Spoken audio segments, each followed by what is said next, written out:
에스겔 12장 26절부터 28절입니다.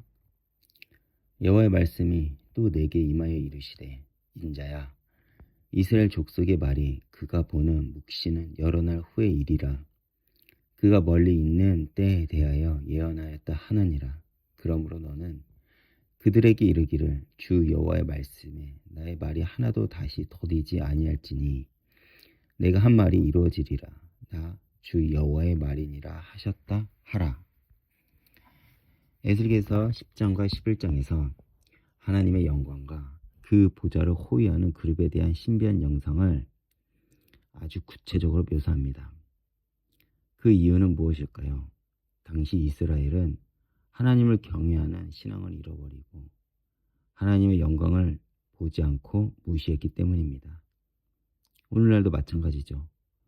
오늘 우리가 살고 있는 현대에도 하나님을 경외하지 않고 무시한다는 점에서 당시 이스라엘 백성들과 매우 닮아 있습니다. 오늘날 성도들도 습관처럼 교회도 가고 예배도 드리지만 우상을 숭배하던 이스라엘 백성들처럼 각자 소견을 쫓아 하나님을 섬기고 살아가고 있습니다.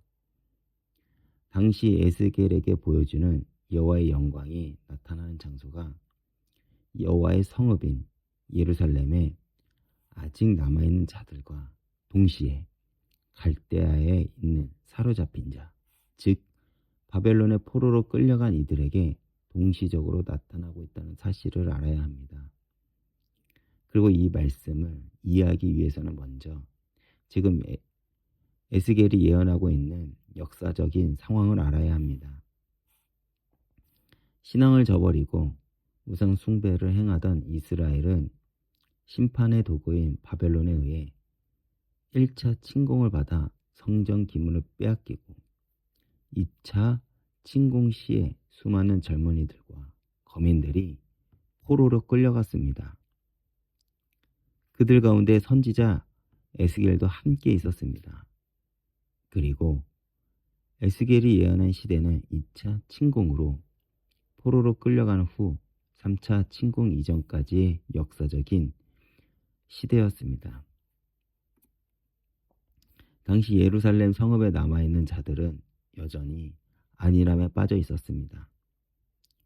예레미야의 경고에도 불구하고 여전히 건재한 예루살렘 성읍과 성전에서 회개하지 않고 안주하고 있었던 것입니다. 하지만 이제 곧 이어지는 3차 침공을 통해 예루살렘 성전은 결국 돌 위에 돌 하나 남김없이 무너지게 됩니다. 그리고 이와 반대로 이미 포로로 잡혀간 이스라엘 거민들은 모든 희망이 사라진 것처럼 낙심하고 절망하고 있었습니다.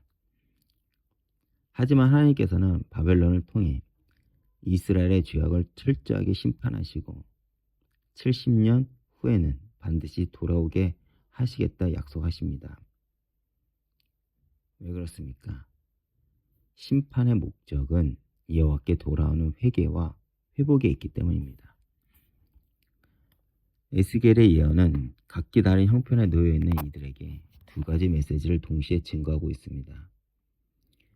예루살렘 성읍에 남아있는 자들에게는 지금 모든 일이 잘 된다고 자만하지 말라는 경고의 메시지를 전하며 동시에 갈대아의 포로로 잡힌 이들에게는 지금의 고난이 절망하거나 낙심하지 말라는 그 위로와 메시지를 전하고 있는 것입니다. 이러한 배경을 가지고 하나님은 이스라엘 향해 다시 한번 이야기를 하고 계시죠. 에스겔서 12장 1절부터 2절을 보면 하나님의 은혜를 저버리 배은만덕한 이스라엘 백성을 폐역한 족속이고 영적인 소녀, 귀머거리라고 책망하십니다. 왜 그렇습니까? 예레미야의 예언을 듣고도 깨닫지 못했고 에스겔의 눈앞에 펼쳐지는 하나님의 영광을 보아도 보지 못했기 때문입니다. 여기서 이스라엘의 멸망의 원인을 발견하게 됩니다. 그것은 바로 하나님의 말씀을 듣지 않고 하나님께서 하신 일을 볼 수 있는 영적인 안목이 없었기 때문입니다. 우리도 마찬가지죠. 오늘날 기독교가 무너지는 이유는 무엇일까요? 바로 하나님 말씀을 듣지 않고 눈에 보이는 현상만 쫓아가기 때문입니다. 교회를 다니고 성경을 본다고 해서 하나님 말씀을 다 듣는 것은 아닙니다. 그 말씀이 내 삶에 적용이 되고 나타나야 되죠. 그렇다면 어떻게 그렇게 될 수 있습니까? 말씀을 읽고 깊이 묵상하며 내 삶에 적용시키는 그 개인의 예배, 그리고 함께 그 말씀을 듣고 한 몸을 이뤄가는 그 공동체 예배가 바로 그것입니다. 그때 우리는 눈에 보이는 현상이 아닌 눈에 보이지는 않지만 영원한 세계를 볼 수 있습니다. 그리고 언젠가는 나이가 없어질 눈에 보이는 현상이 흔들리지 않게 되죠. 그리고 하나님께서는 에스겔에게 이스라엘 백성들 앞에서 바벨론 포로로 끌려가게 될 것을 보여주십니다.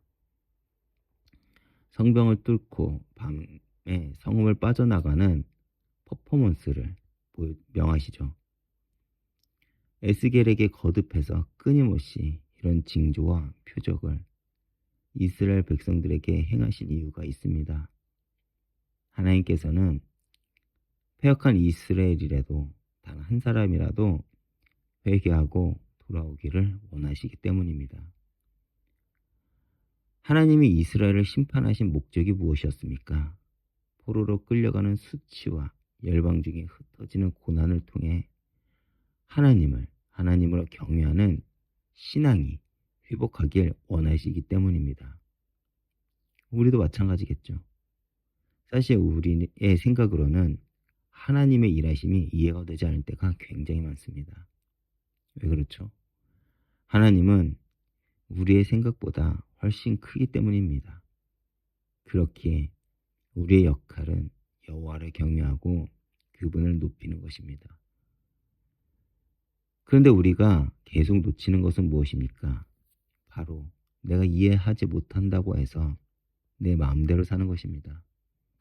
하나님의 사랑은 우리가 당신의 품에서 벗어나지 않는 것입니다. 그래서 우리가 때로는 고난 가운데, 갈등과 절망 가운데 있을 때도 있습니다. 그런데 그런 하나님의 목적은 무엇이죠?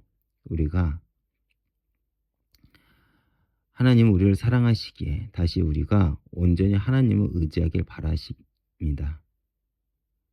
이런 하나님의 마음을 알고 오늘도 다시 하나님을 신뢰하고 의지함으로 하나님의 사랑을 기억하는 하루가 되길 기도하겠습니다. 하나님 아버지 감사합니다. 오늘도 이렇게 아침을 깨워 주님 앞에 나오게 하심을 감사드립니다. 우리가 하나님의 영광을 목도하고 하나님의 말씀을 붙잡으며 우리의 삶 가운데 하나님을 드러내게 해주시옵소서. 오늘 통해 최고의 영광을 받아주시옵고 오늘도 주님을 풍성하게 누리는 하루가 되게 해주시옵소서. 감사드리며 예수님 이름으로 기도했습니다. 아멘.